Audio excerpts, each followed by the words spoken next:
Good afternoon, and thank you for joining us. My name is Andrew Bremberg, and I am the President and CEO of the Victims of Communism Memorial Foundation. Today's webinar, End the Dominance of the Uyghur Ethnic Group, Beijing's Slow Genocide in Xinjiang, will be a conversation about the newly released report from VOC Senior Fellow Dr. Adrian Zenz on the genocide of the Uyghur Muslims in Xinjiang by the Chinese Communist Party. We are thrilled to be joined today by Dr. Zenz and fellow experts, Dr. Sean Roberts and Aaron Farrell Rosenberg, to discuss the implications of the CCP's genocide in Xinjiang. Until recently, I had the opportunity to represent the United States as the US ambassador to the UN in Geneva. And this was an incredibly important topic that member states engaged in robust discussions. For those of you that have followed this issue over the last several years, you know vividly how far we've come from the lies of several years ago of outright denials that any detentions were happening, to the incredible information that researchers have discovered over these last several years. And here today, we are having an incredible conversation to discuss in depth the core elements of what is making this a genocide. There's much debate and conversation going on. It's important for it to take place in a transparent way. And we are so thrilled to have these experts today to talk about and really elucidate what is happening and the important context for that. I'll introduce our three panelists now, and we'll go into each of their presentations. Our first, again, is Dr. Adrian Zenz, the Senior Fellow in China Studies here at the Victims of Communism Memorial Foundation. And he focuses on China's ethnic policy, public recruitment in Tibet and Xinjiang, Beijing's internment camp in Xinjiang, and China's domestic security budgets. Dr. Sean Roberts is an Associate Professor of International Affairs and Director of the International Development Studies Program at George Washington University. He worked among the Uyghur people during the 1990s and has published extensively about the community. He also produced a documentary film on the Uyghurs entitled Waiting for Uyghurstan. His present research focuses on China's development of the Xinjiang Uyghur Autonomous Region, as well as democracy development in former Soviet Central Asia. Aaron Farrell Rosenberg is an adjunct professor at the University of Cincinnati School of Law and an attorney specializing in international criminal law and reparations.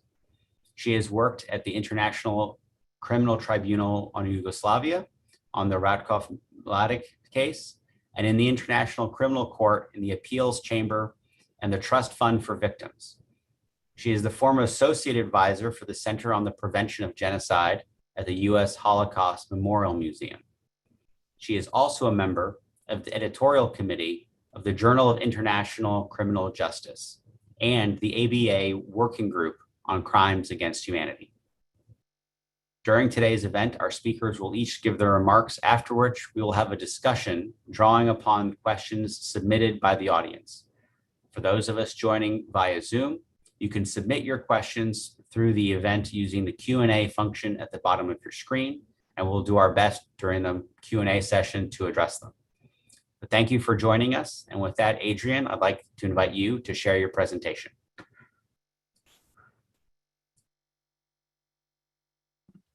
Thank you indeed.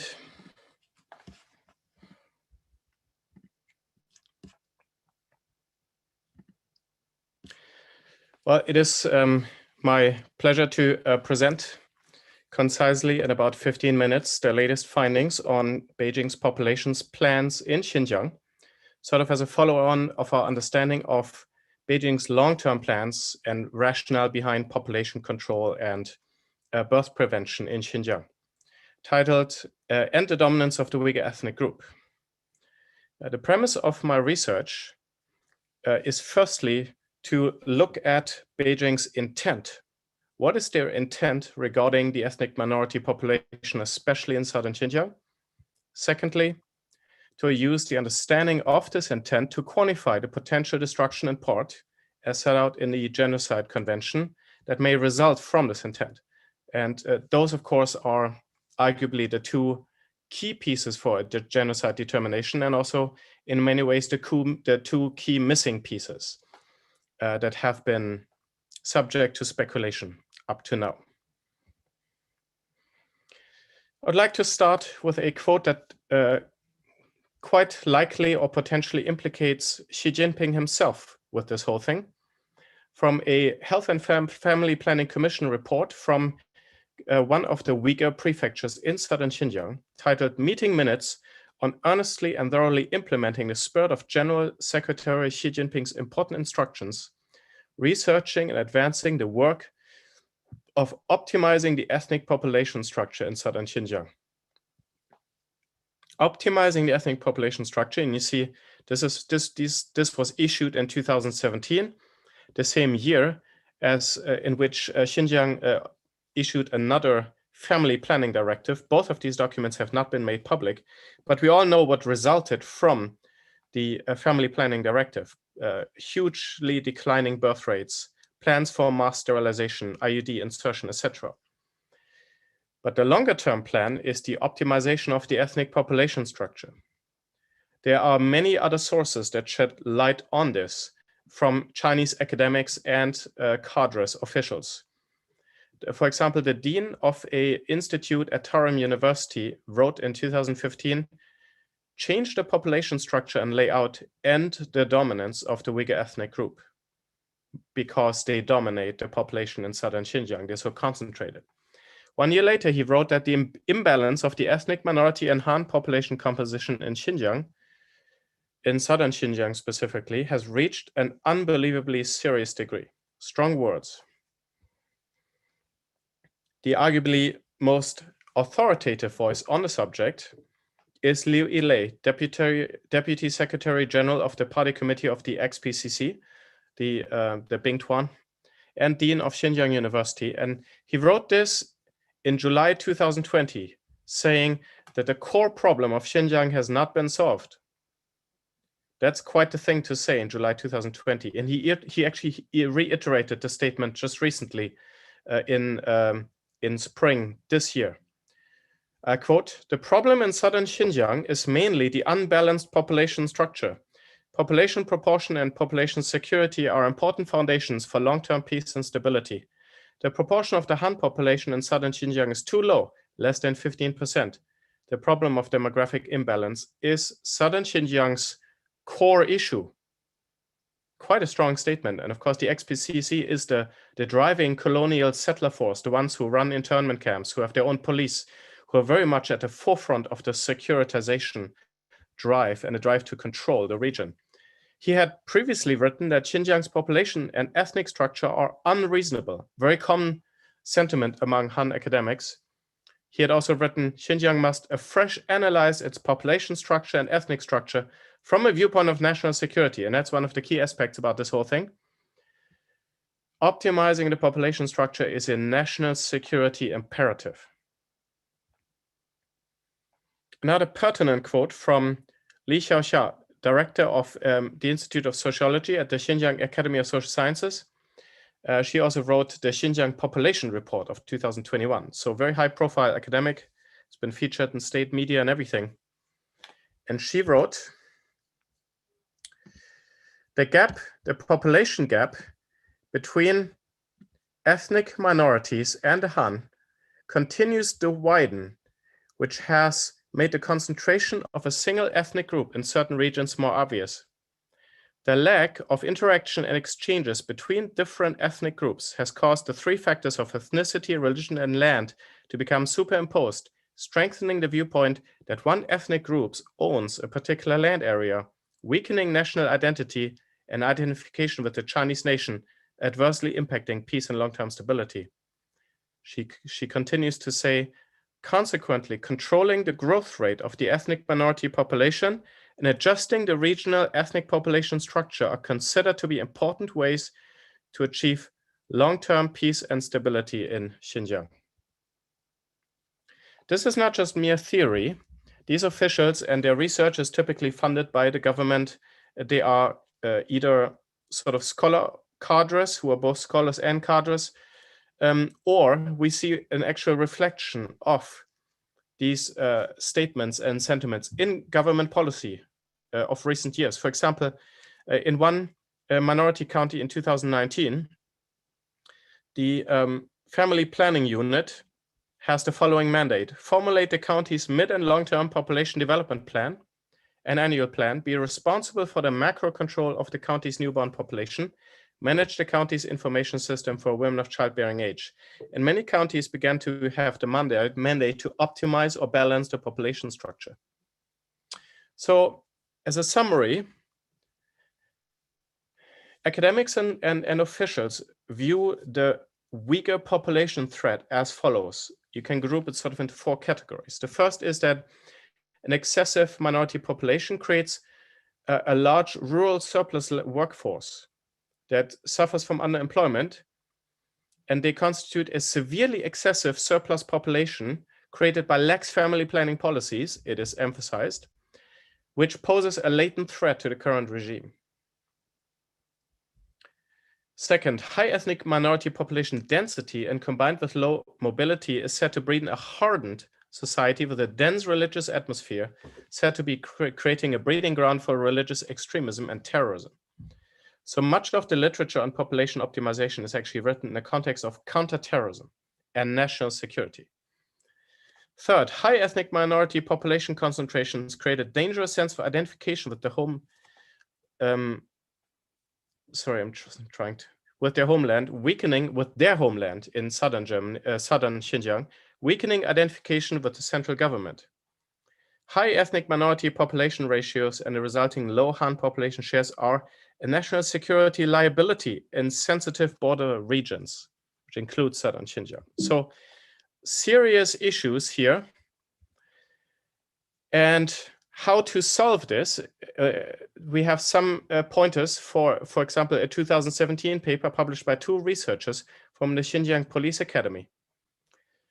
These authors write, therefore, optimizing the proportions of the population, improving and enhancing the quality of the population, which is to solve the human problem, is the foundation of solving Xinjiang's counterterrorism and other problems.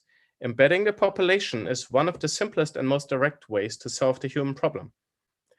Embedding means to bring in a whole bunch of Han and kind of bring about a mixed residence where you have like a village that's 50% Han, 50% Uyghur, or an urban community that's interspersed, 50-50 or 40-60.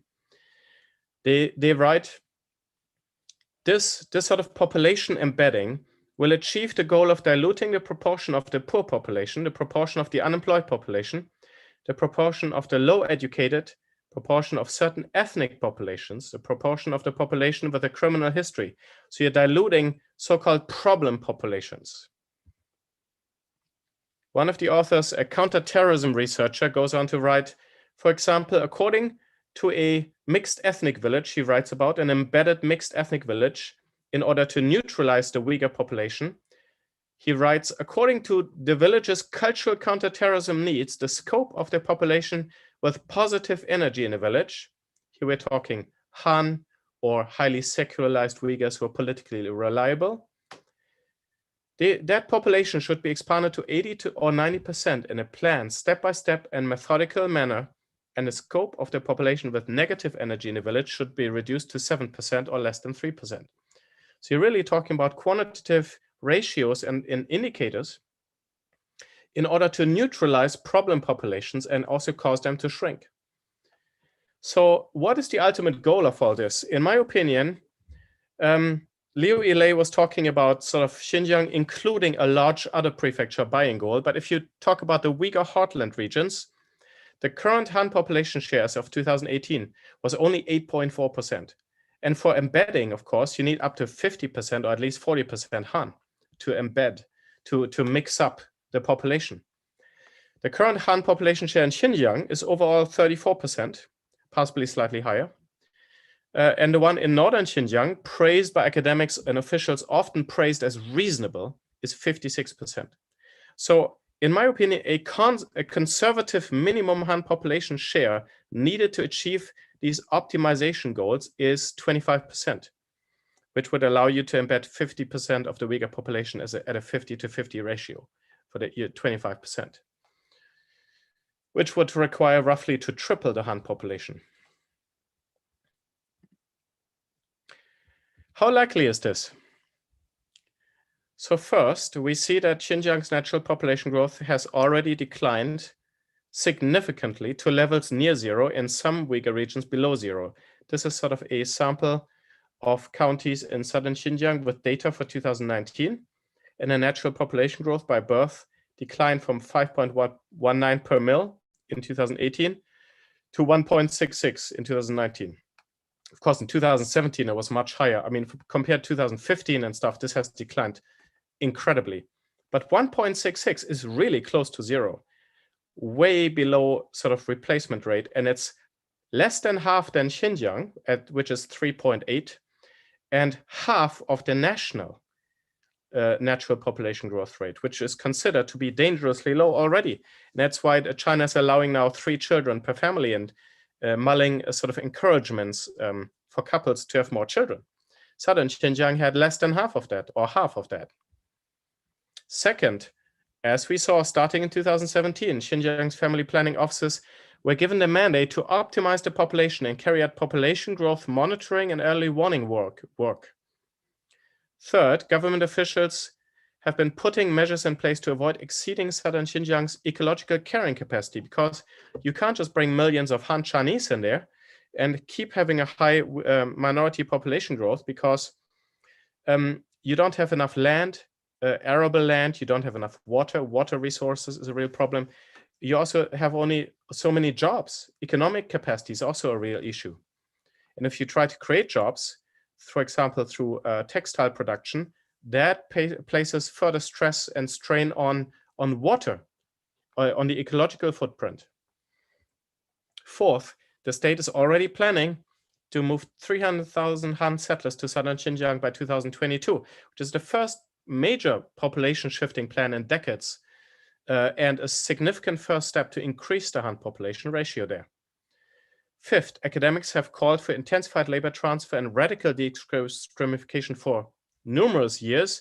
In 2017, the state then began to do it. Birth prevention and population optimization is also part of this plan, and it's part of what academics are calling for. So there's really no reason why they would be implementing this incredible crackdown in the internment campaign, but then not go on to roll out the long-term plan. As Liu Yilei said, the real problem is still ahead. The real solution has not yet been achieved. Increasing the Han population share is the long-term goal and only way to pacify and bring under control this region. The short-term internment campaign and the police build-up is more like a temporary measure. Some of that's going to stay, but it's not a long-term solution. This is the long-term solution. So, and that is my final slide. And I would like to hand over to the next speaker. Great. Thank you, Adrian. Yes, so we'd like to turn it over to Dr. Roberts. Please go ahead.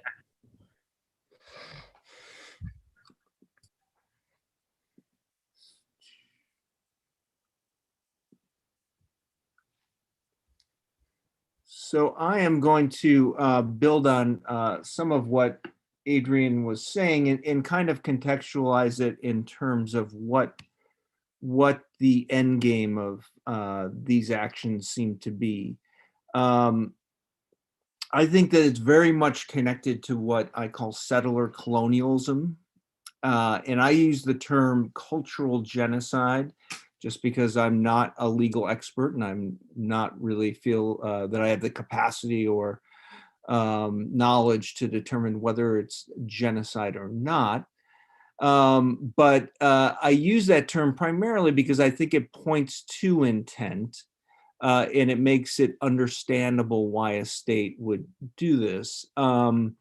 I think that the term cultural genocide is generally found in instances of settler colonialism where there's a desire to remove and pacify the indigenous people. So the logic of cultural genocide is that the indigenous peoples and their attachment to territory become perceived as an obstacle to the development and settlement of that territory by an expanding state.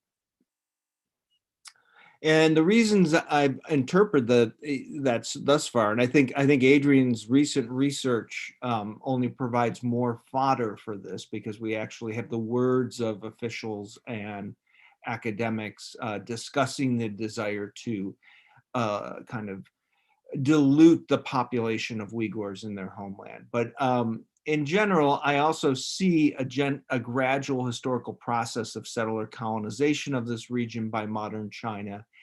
And when I've been looking at the policies taken together since 2017, we see that they're mutually reinforcing, and they essentially serve to pacify these people, sever their connection to territory, break their solidarity, destroy the hallmarks of their cultural unity, and reduce their demographic footprint in the region. And the research we're talking about today is particularly focused on that last point. Very quickly, for those who don't have a historical knowledge of the region, I'll just give a thumbnail sketch of why this has taken so long to happen. When we think about this region's attachment to modern China, that really begins in the mid-18th century when the Qing Empire conquers this region. There's previous periods where various empires centered in China had domination over this region, but really in the modern period, this is the beginning of kind of a colonial relationship. But for the first century, where the Qing Empire controls this area, it essentially rules through local elites, and it's more of a dependency than a colony.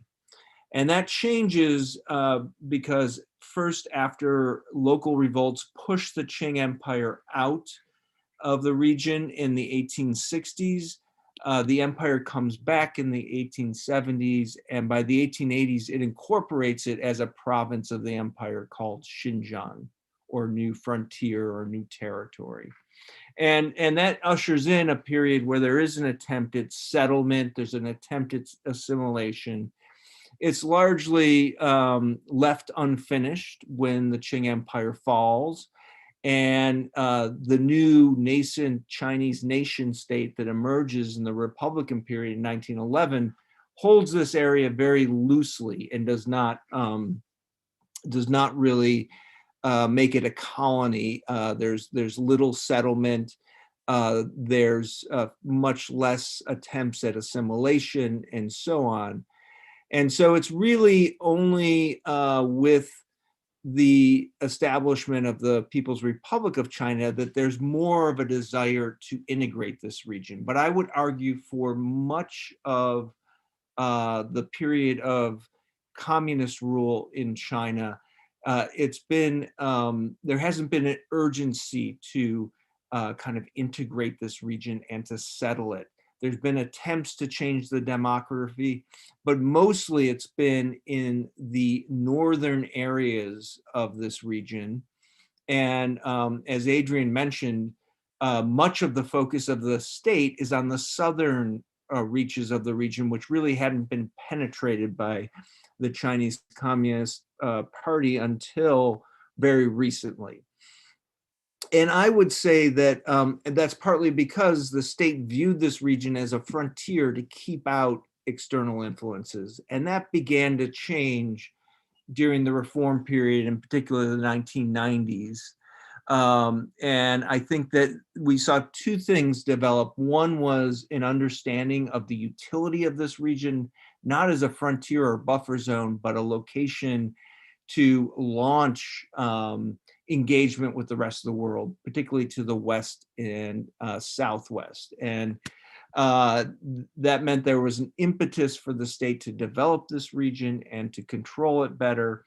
But that was also combined with the fall of the Soviet Union and this increasing fear from the Chinese government that this region and Tibet and perhaps even Inner Mongolia could become their own states as the Soviet Union dissolved. And so beginning from the 1990s, there's kind of two things that are characterizing policy in the region. One is development and integration, and the other one is security and trying to prevent any sort of calls for self-determination from among the population. But I think both of these processes kind of push forward this settler colonization beginning in the 1990s. And I think that it comes to a head after 2009, when we have ethnic riots in the capital city of Urumqi. And that begins a really accelerated process of portraying Uyghurs and related peoples as a threat to society, a potential threat. And this is compounded by the fact that starting after September 11th, 2001, the Chinese government changes its discourse in talking about Uyghur descent from a problem of separatism to a problem of terrorism, which I've argued elsewhere begins to create kind of a ethnic profiling of these people as an inherently dangerous threat to society and progress. And I think that's combined, first with these riots, and then what we see after that is escalating violence between law enforcement and Uyghurs in the region. It's kind of a cycle of repression, resistance, repression. And that's combined with the urgency after 2013 to develop this area as part of the Belt and Road Initiative, because this region is an integral part of kind of expanding and projecting China's economic influence and power to the West and Southwest. By 2014, when the state declares a people's war on terror, I think we see the beginnings of what has unrolled since 2017, which is an understanding of all Uyghurs as potential security threats, and is characterized by their religiosity, which the state has connected to the idea of extremism and terrorism. And during this period of 2014 to 2017, we've even seen kind of the piloting of a lot of the strategies that are used after 2017, the creation of the Integrated Joint Operations Platform, this database which tracks Uyghurs, and in addition, the piloting of re-education programs. And I would argue, that since 2017, there's kind of a mandate to finish this project of settler colonization as quickly as possible. And, one of the things that, as I mentioned at the outset of my talk, you can look at the policies as mutually reinforcing. Some people who will see these policies in newspapers, they look like a scattered, chaotic kind of series of atrocious acts, but they actually combine, I think, very effectively to target this entire population. And I think that the intent, again, is to destroy their collective identity and their solidarity. And I think more importantly for our discussion today, to reduce their demographic footprint to allow for the unfettered transformation and settlement of this region. So just to give you kind of a very quick look at how these policies combine, I think that the most headline-grabbing policies of the mass imprisonment, mass internment, and the ubiquitous surveillance are mostly about creating an atmosphere of fear and compliance that is allowing a lot of other things to happen.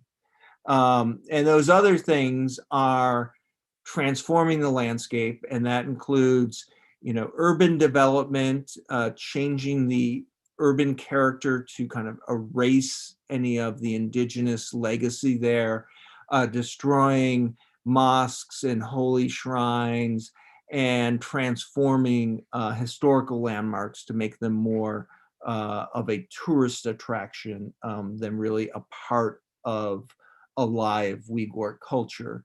And at the same time, it's been well documented that we have attempts to break down the Uyghur culture and replace it with Han culture.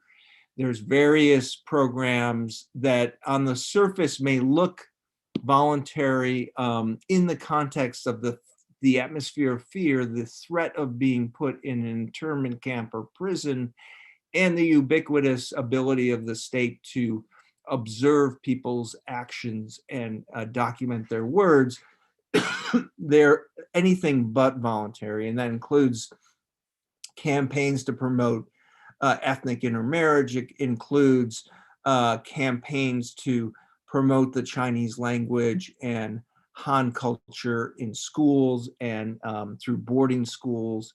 And it really includes a whole lot of other aspects of what's happening, including the coercive labor regime, where people are put in residential factories where the main milieu is Han Chinese. And that brings us to the point that we're really talking about today. And it seems to me that the main thrust of what the state is trying to do is reduce the density of the Uyghur population so that it can be settled and developed by the state. I think it's the state is not intending to completely eradicate Uyghurs writ large physically, but they are trying to reduce their demographic footprint. It is trying to destroy any sense of solidarity through social capital and cultural unity. And as Adrian mentioned, it's promoting the idea of this mixing where you have the Uyghur population and other indigenous peoples in this region become more and more a marginal part of what's happening in the region.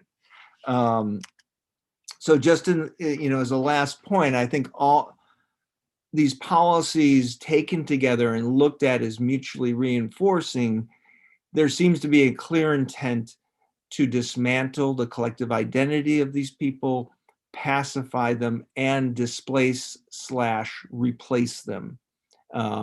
Transforming the homeland erases their historical connection, destroying core elements of their social capital and cultural expressions, and replacing them with Han-dominant cultural elements is an attempt to kind of erase their legacy entirely, and reducing their demographic footprint, whether that is reducing the number of Uyghurs who still view Islam as a core part of their identity, or just reducing writ large the number of Uyghurs that allows for the state to enter this region and increase the development and settlement of it. So those are the points I wanted to make today, and I'll hand it over to our next panelist. Thank you very much, Dr. Roberts. And before I begin, I would just like to take a moment to thank the Victims of Communism Memorial Foundation and Ambassador Bremberg for hosting this incredibly important event. As was said in my introduction, but maybe to recall, I am a lawyer, and I'm going to be speaking specifically about the legal aspects of genocide, genocidal intent, and why, in my view, Dr. Zenz's newest report and the information that he has presented is incredibly important. It is, to be blunt, in my view, a bit of a game changer in terms of how we understand what is happening and how it should be classified. I think, as the attendees are probably aware, the United States government, the Trump administration, and Secretary of State Pompeo declared that what was occurring in Xinjiang was a genocide in January 2021, and this has been affirmed by the Biden administration. Since then, 4 other legislative bodies, not executive, have also reached a determination that this is genocide. But as Ambassador Bremberg and as Dr. Zenz have mentioned, despite these determinations, there has continued to be conversation about whether or not that is correct and whether there is sufficient information to reach a genocide determination.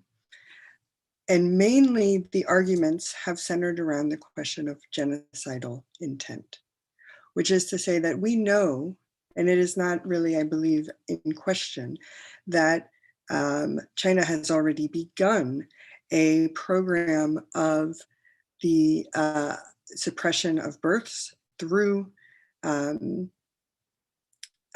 birth control measures against Uyghur women. But why they were doing this and how this is to be distinguished from the broader birth control measures that China has in place was less clear. So what Dr. Zenz's new evidence shows us is that, as Dr. Roberts has explained, the long-term policy that we're talking about is a policy to change the ethnic makeup of Xinjiang. And to change that ethnic makeup, China has put in place various components of its policy. One is the in-migration of the Han population. The other is the out-migration of the Uyghur population. However, what we are able to now understand is that those other measures will not accomplish the demographic change that China believes is necessary for national security purposes, and that what is necessary, a required component of this overall policy, is to prevent births of the Uyghur population in order to, and I'm not going to use the term reduce demographic footprint, but to say in order to actually reduce the size of the Uyghur ethnic group. And this is what brings us. It is this component of the broader policy which brings us clearly into the issue of genocide, physical destruction of members of the group. Now, why do I say that? I say that because, maybe just to give a very general explanation of what genocide is legally, the Genocide Convention identifies 5 different acts which can be considered acts of genocide, one of which is measures intended to prevent births within the group. However, for an act, a genocidal act, must be accompanied by what's called intent, and specifically the intent to destroy in whole or in part a national, ethnic, racial, or religious group. Now, so here we can see what we have being presented by Dr. Zenz is a component intentionally being put in place as a broader policy for ethnic change, which is to prevent births of the Uyghur population in order to reduce the actual size of the group. And so from a legal perspective, the question is this what in part means? And it is my view that indeed this does qualify as destruction in part. The reason why I say that is because what destruction in part means, and as we heard Dr. Roberts say, this is a different thing than destroying or killing every single Uyghur in the world. That's not what we're talking about. That's also not what genocide is, and it's not what is required by the Genocide Convention. Destruction in part of a group is genocide. And it's very important that we do not create standards which are higher than what the law actually requires.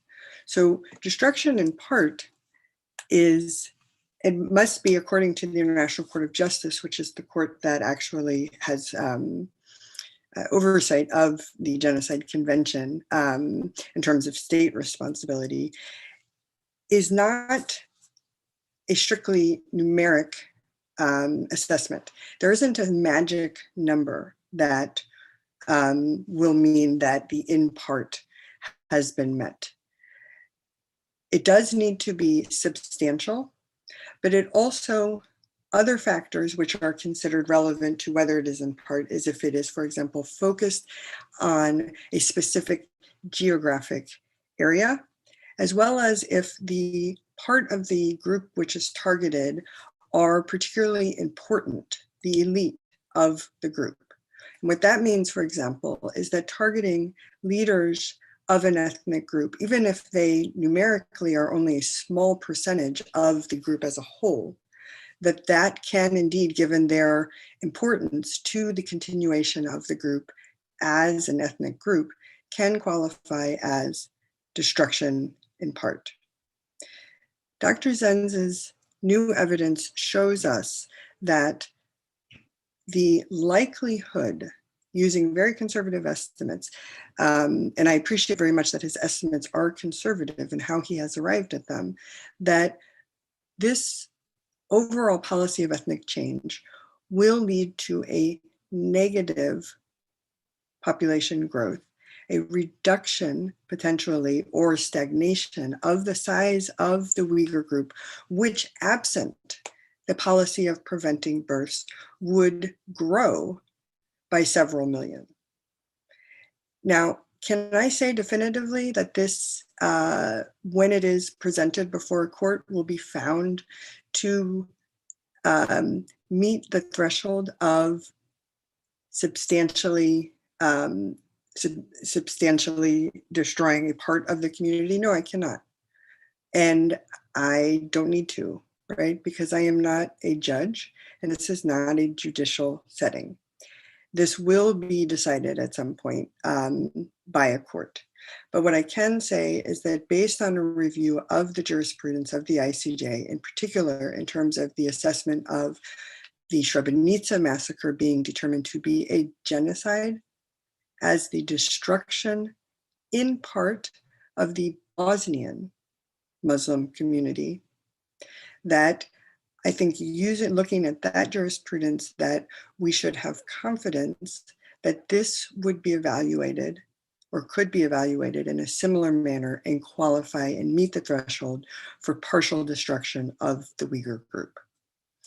Now, I recognize that not everyone will agree with this and may say, well, I either don't agree that it's substantial enough or I don't agree that the intent is there. And to this, I would say that I was asked to speak specifically about state determinations. And that's why I started by speaking about the states which have determined that this is genocide. States are not judicial bodies. So why do they make determinations of genocide? It's worth asking this question of why do we do this? Or why do governments do this? And the answer to that is actually not incredibly clear. It's rather vague, but it has to do with an understanding of what the state's obligation is with respect to the crime of genocide.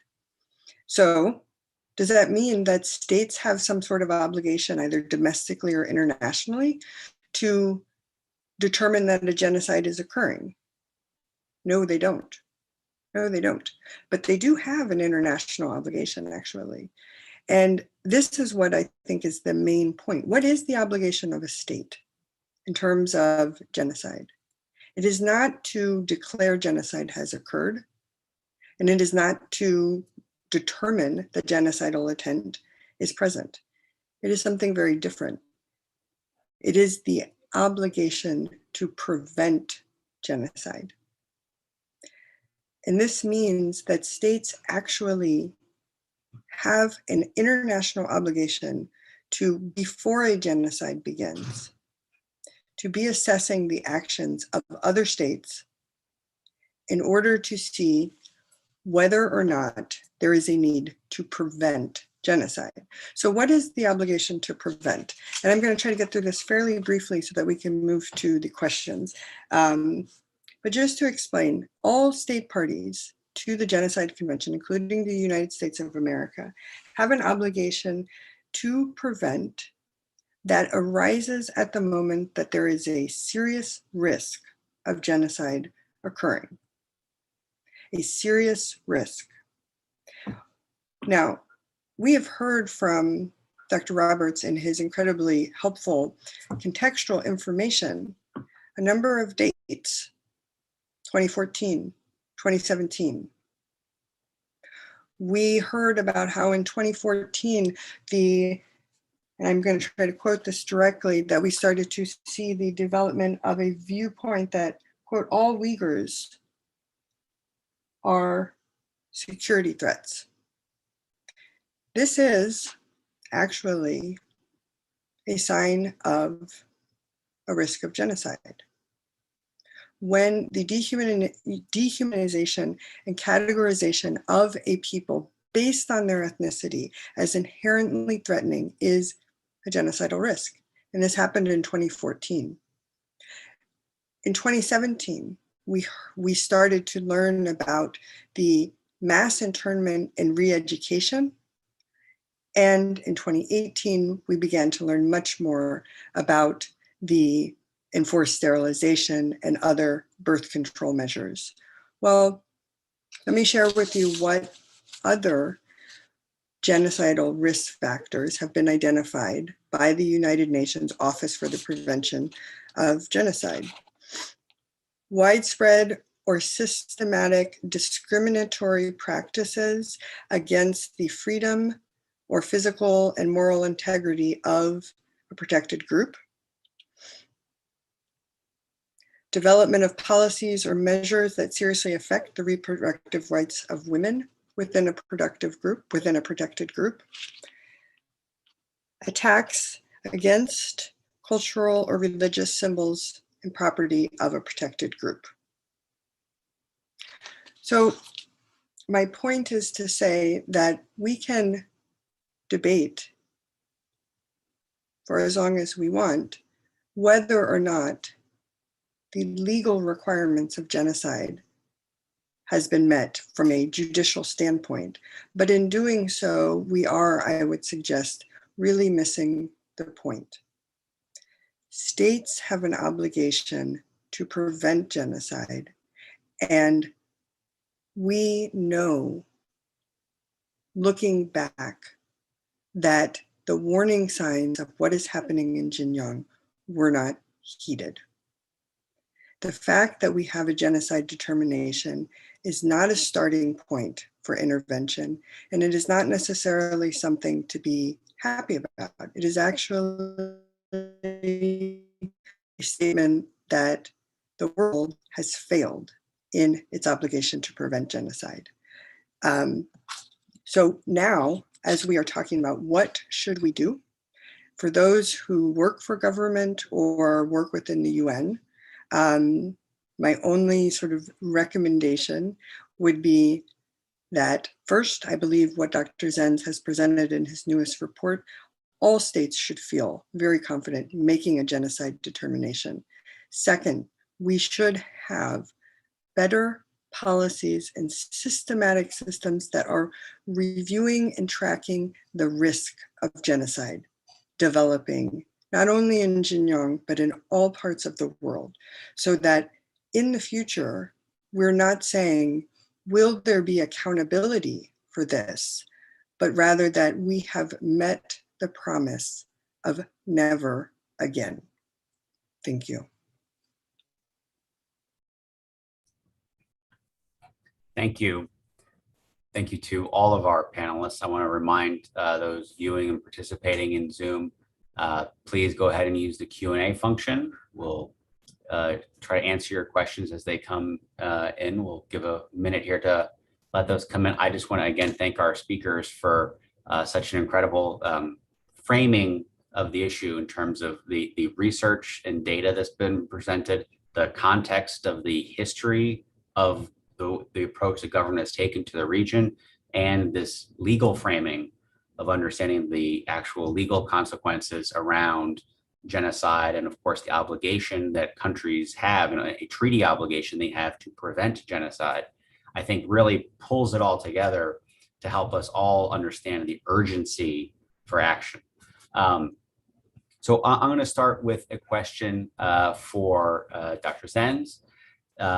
So looking at the Uyghur population as you have in terms of the approach the CCP has currently taken, how do you, I mean, I know you mentioned some of the numbers. I don't know if you want to go through a couple of them now, but based on your research, where do you see that going in terms of potential increases in the future? You know, you provided, I think, as Aaron just said, a conservative range estimate, but if you might maybe speculate a little bit, just providing from your perspective, how that could be, you know, broadened, or what you see could be happening if things kind of get worse, you know, helping us understand from a numbers perspective.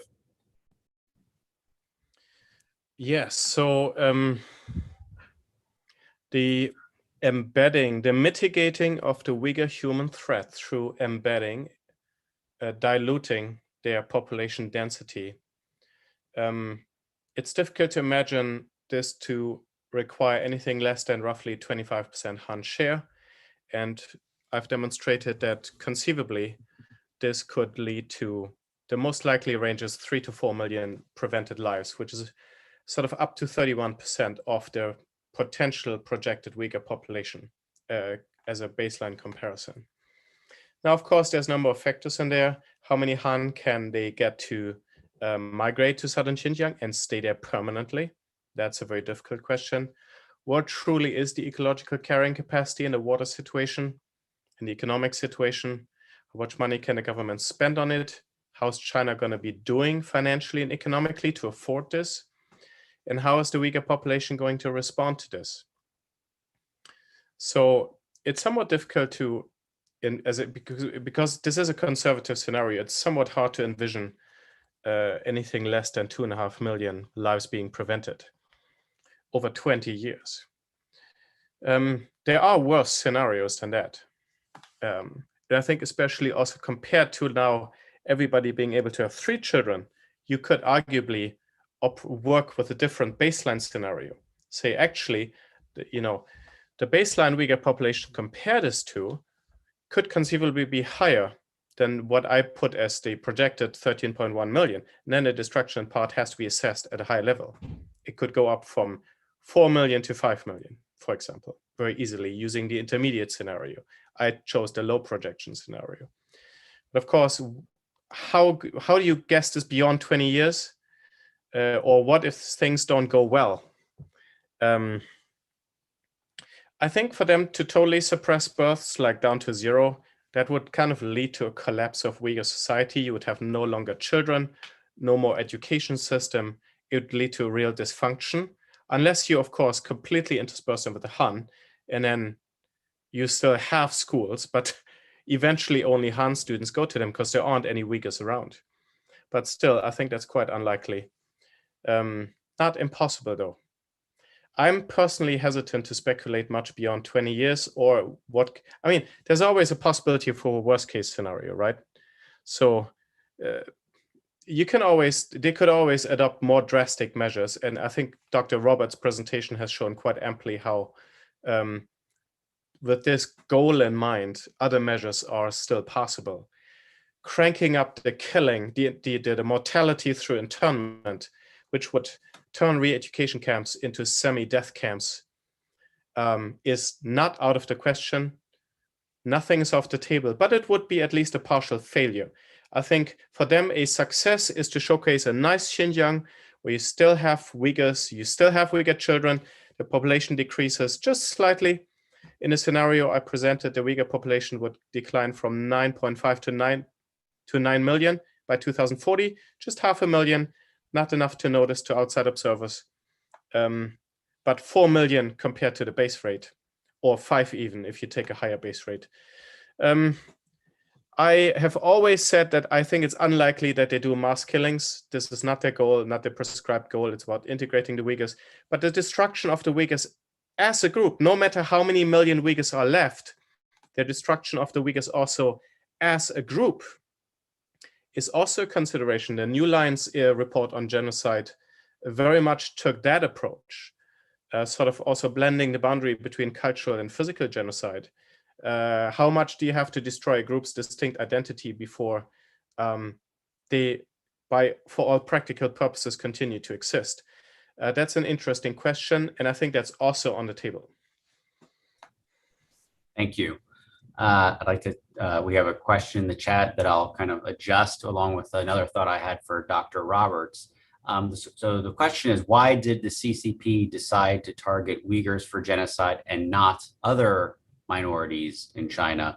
And I think I might pose it in the context also of, is that supposition even true though, in terms of the way they've approached other minority populations in China? Have they in fact done so already? If you could talk a little bit about that as well. Thank you. Yeah, I think that the Uyghur population and other Muslim peoples in the Xinjiang Uyghur Autonomous Region have been the first that seem to have been targeted consciously in this manner, as kind of destroying their group as a factor in modern Chinese society.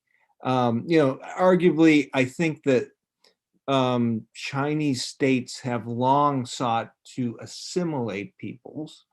And I think there's a couple factors that go into why it has focused particularly on the peoples of this region.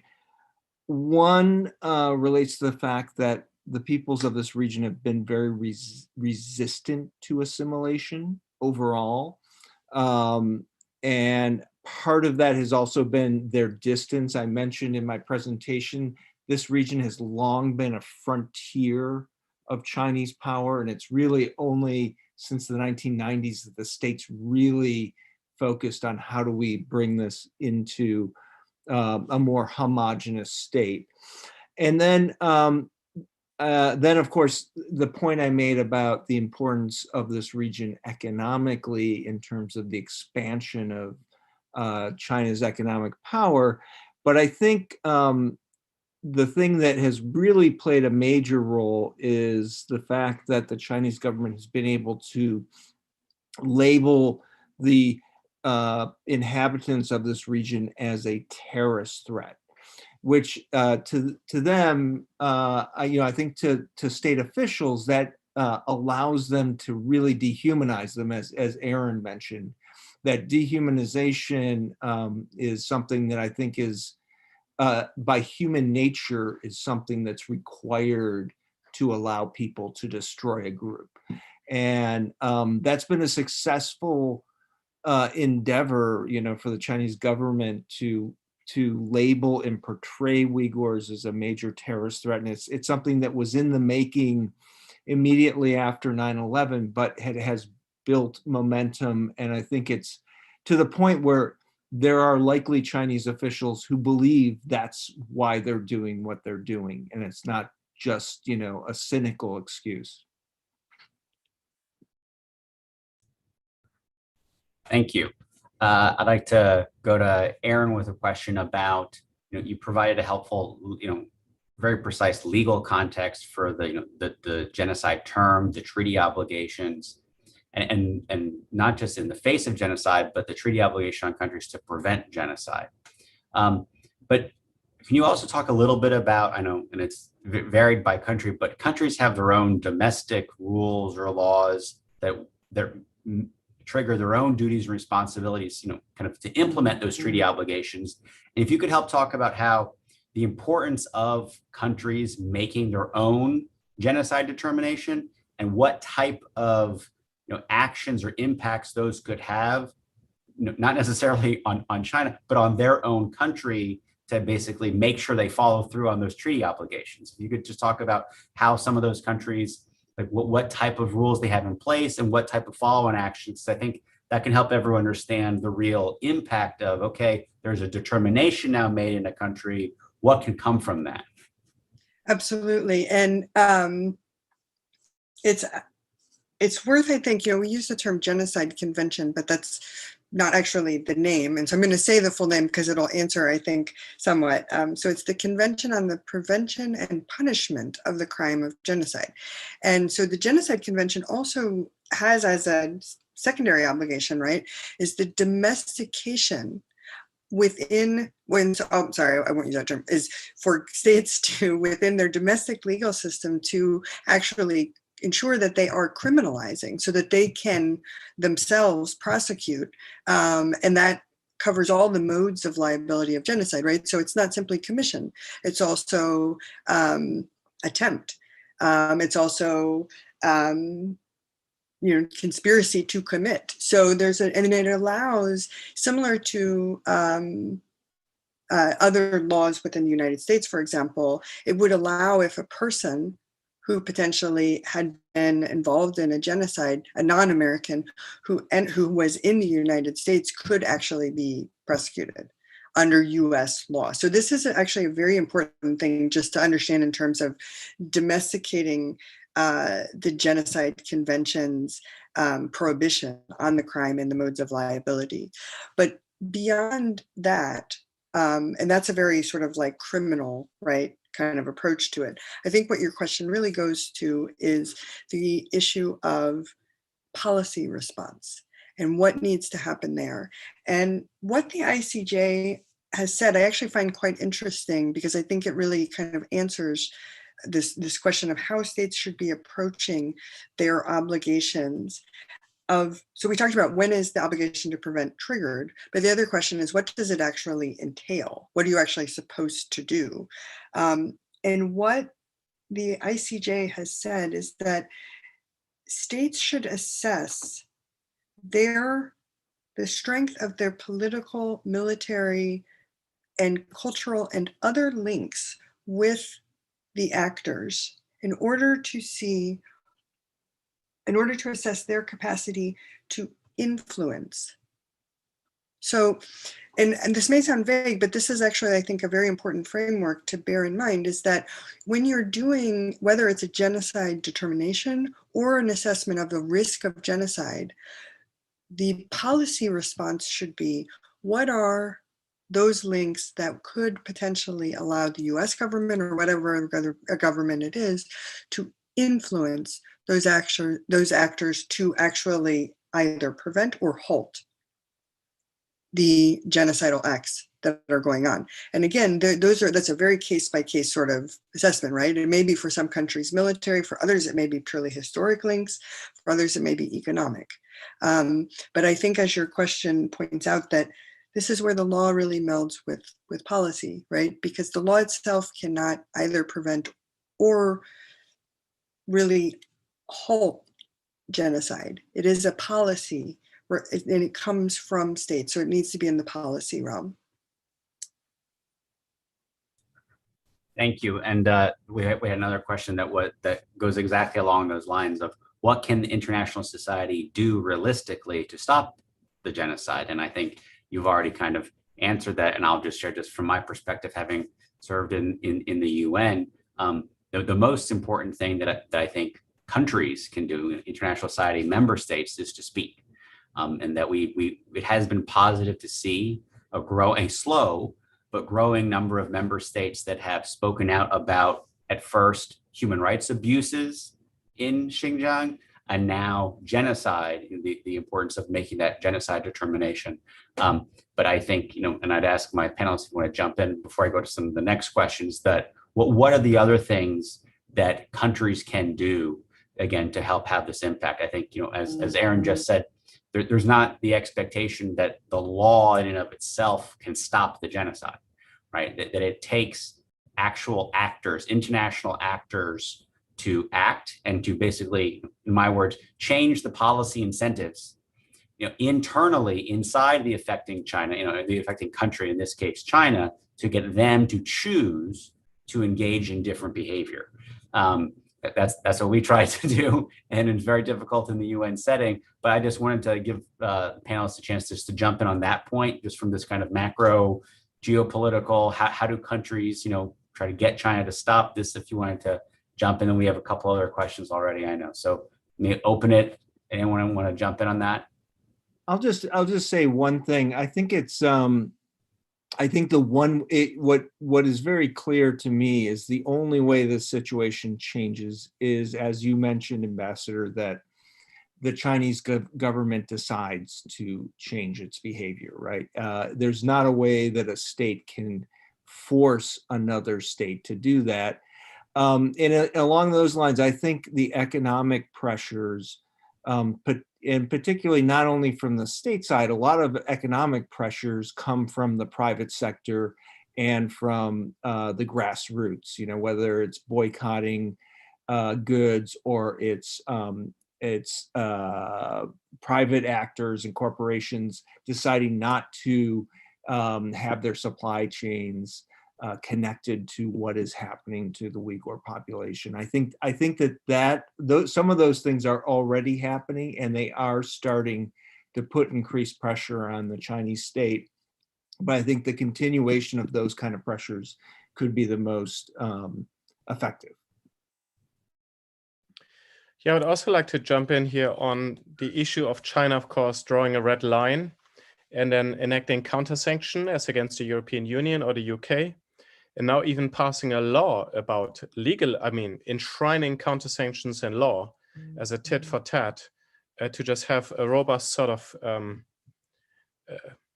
revenge mechanism going on here, which creates really creates huge problems for the population. For companies, huge problems for companies. And so I think the economic side is important, but I'd also like to really kind of ask, well, what is it? What could work? What could it be? What kind of diplomatic actions could be stepped up here?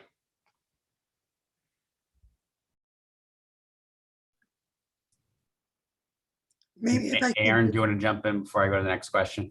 yeah, just to maybe add that, Ambassador, I agree very much with what you said of the sort of one of the main things is just simply raising your voice, the international community states. And I do think that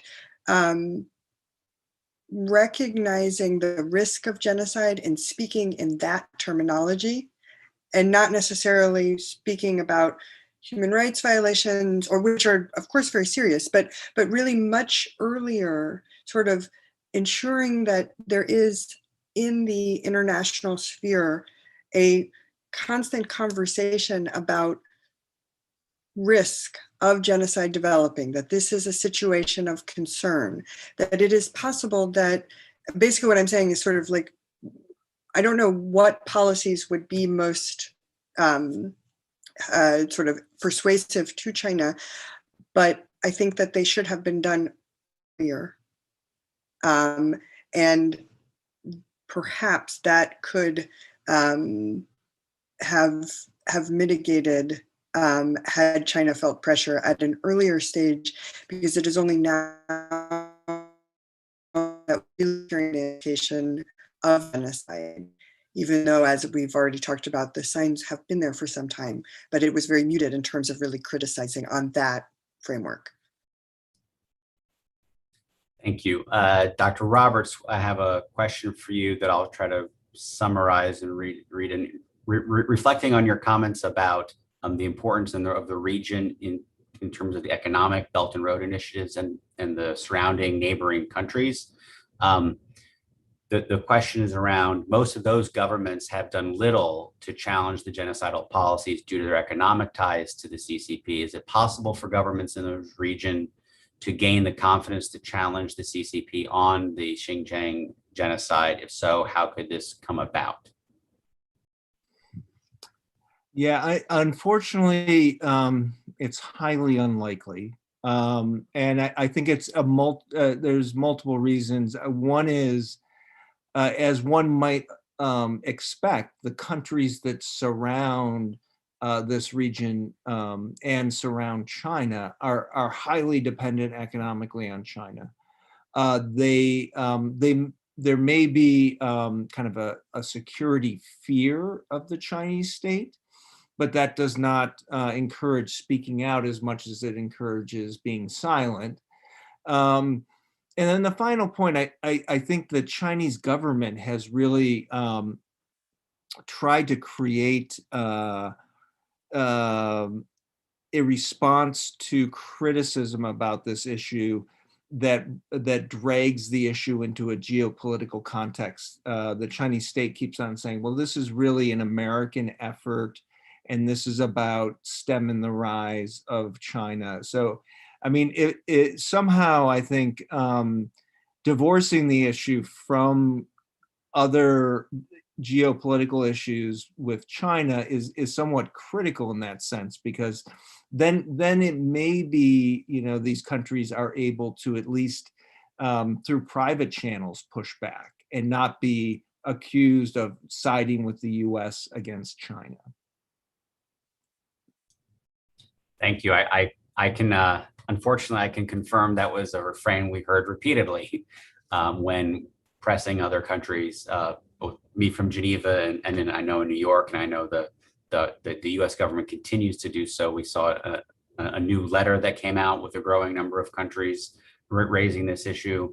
But I think to the point that Dr. Zenz raised, you see this very immediate counter sanction or counter response that is continued to take place by the Chinese to try to kind of punish anyone that is speaking out or does bring light to this. I know we've already touched a little bit about the kind of economic private sector side, but I wanted to kind of come back to it one more time.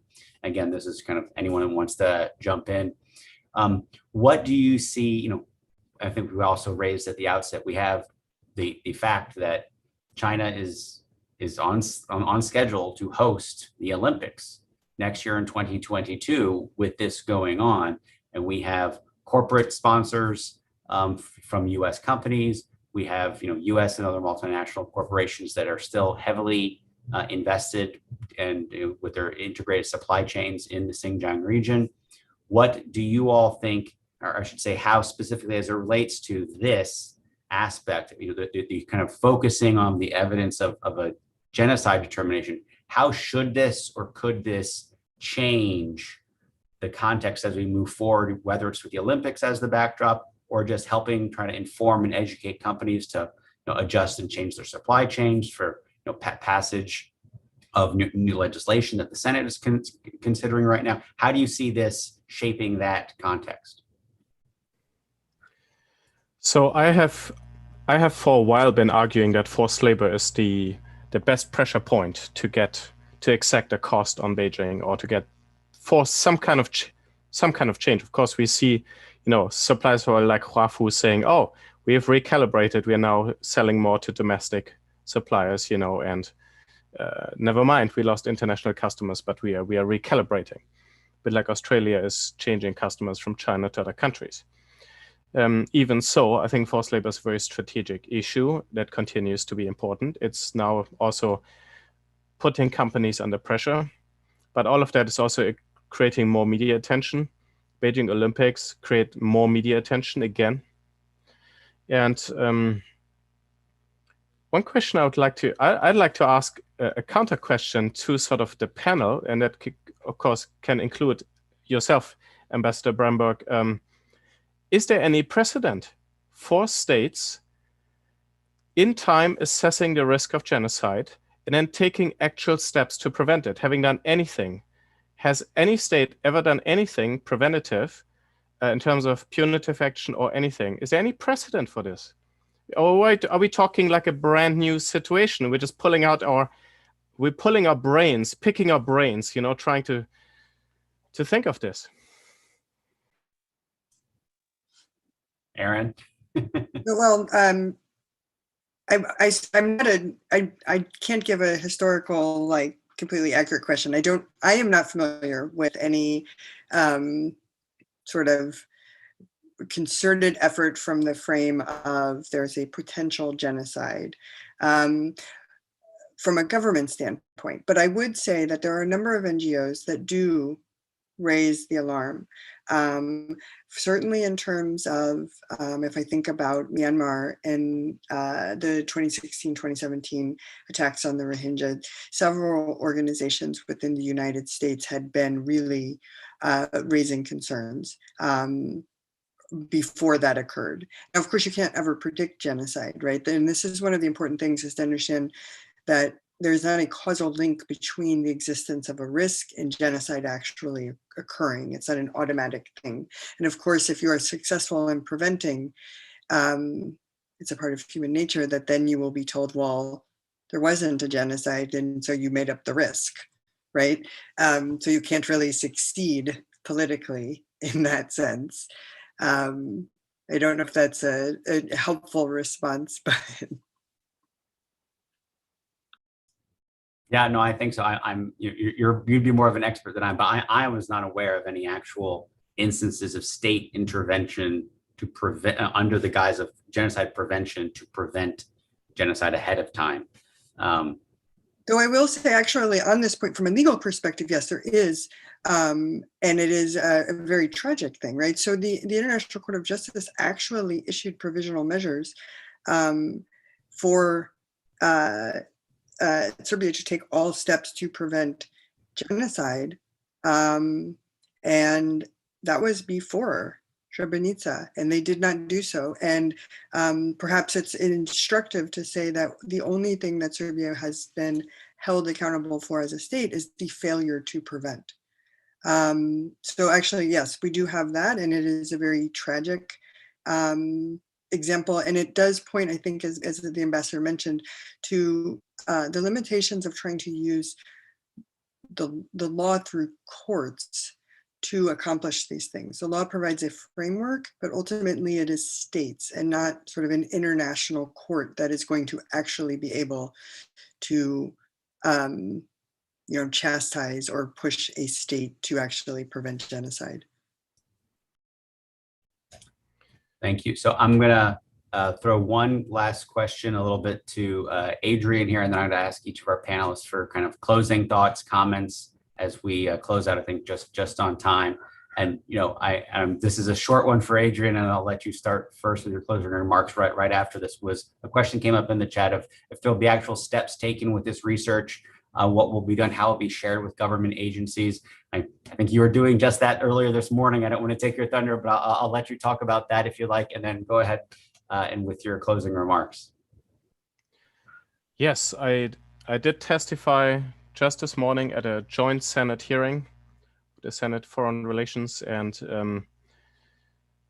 of course, the governments, in fact, multiple governments read my work simply as they read any public sort of documents. It's governments tend to rely on sort of publicly available evidence on this matter, in my opinion, and so this automatically has a potential impact in that way. The opinion piece, I think, that was written helped to further clarify this, in my opinion. I think that was a very practical sort of thing.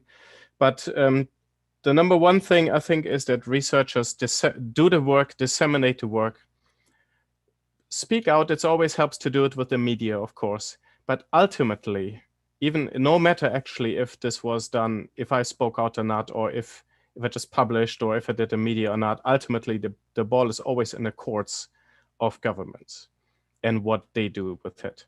Sometimes we have to add pressure on governments, and there are some ways to do that. The more media coverage, the better. The more sort of moral pressure or obligation, the better. Unfortunately, governments often have to be coerced to do anything about an atrocity with a lucrative trading partner.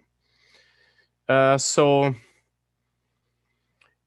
with this whole atrocity in Xinjiang, the ball, and I've said this before, the ball is increasingly in the court of those with a responsibility to act, and that's governments and others. A lot of research has been done. I mean, we're going to be running out of, we're going to continue to publish follow-on reports, but we're slowly running out of the breaking new dimensions of this atrocity. I think they're being laid out now. And that really, in my opinion, should signal a shift. And I think that's also why the Uyghur community, I think, is going to get more and more depressed, because there's so much evidence out there now. There's so many media reports out there now. Some governments have made some determined, parliaments have said this is genocide, but nothing much is being done, right? So that's why I wonder, I think now we need to have some legal experts and NGOs to come up with concrete action steps and spell it out for the government. Say, you could be doing X. Why are you not doing it? I think that's probably one of the next steps. Thank you. Dr. Roberts? Yes, I just want to mention one thing that Aaron's comments, kind of made me think about, which is how important it is for governments to react early on to these type of issues, because what we're seeing now, and the thing that really worries me, is the polarization that is developing around this issue that makes it more and more difficult, I think, to convince the Chinese government to change course. And that also has ramifications in the international system, because the Chinese government is working so hard to kind of get other states to back their claims about what's happening. And potentially, if there had been some attempt to intervene earlier, maybe it could have stemmed what's occurred. And the last point I'd make, which is kind of following up on your question, Ambassador, about the Olympics. I think the Olympics are going to put states in a very uncomfortable position, particularly those states that have declared that they believe a genocide is taking place. It makes it, very difficult to participate in the Olympics when the state has essentially said that we believe there is genocide occurring. And I think that's it's going to be bringing this issue to a head over the next year, and that's not only for states but also for companies. If NBC is banking on broadcasting the Olympics, and various sponsors are intent on sponsoring the Olympics, that puts them all in a very uncomfortable situation, which I think is good. That they should be in an uncomfortable situation to react to what is actually happening on the ground. Thank you. Thank you. Professor Rosenberg? So thank you for this question. And I would just say, maybe to add to what both what Dr. Roberts and also what Dr. Zenz just said about sort of, we need to see action, and we really need to see very concrete things with the goal of ending this and ending it urgently, is just simply to say that sometimes when we talk about the law, in particular about the law, but also policies, we use jargon and we use terminology that obscures the fact that these are ultimately, what we're talking about are things that are incredibly traumatic, damaging, and harmful to people.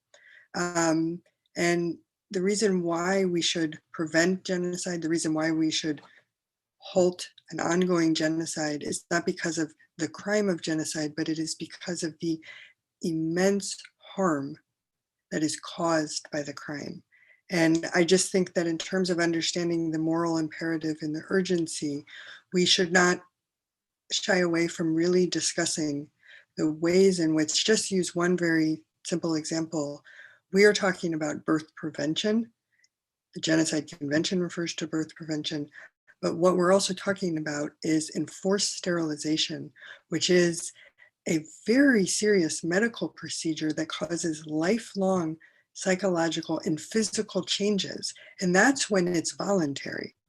And really understanding what a direct assault on, physical autonomy and human dignity this is for every single person. whether we're talking about enforced sterilization, arbitrary detention, separation of families, is that the urgency to act is not simply because it is genocide, but it is because of the overwhelming, irreparable harm that is being caused. And it is, maybe that would just be my close, is that we remember the humanity of it. That is an Fantastic comment. Fantastic. Sorry for cutting in here, but excellent- just I want was- to underline this 3 times. I was just about to say the same thing. I said I couldn't close it better myself. That is fantastic. Yes, I wanted to let that sink in. So thank you. Well, thank you all for joining us. Thank you, Dr. Zenz, Dr. Roberts, and Professor Rosenberg, for your tremendous work and for joining this and contributing to this important conversation today. And thank you all of you who have attended. You can find out more information about upcoming events at victimsofcommunism.org. You can also follow our work on Facebook and Twitter at VO Communism. So thank you all very much. Have a good day. Take care.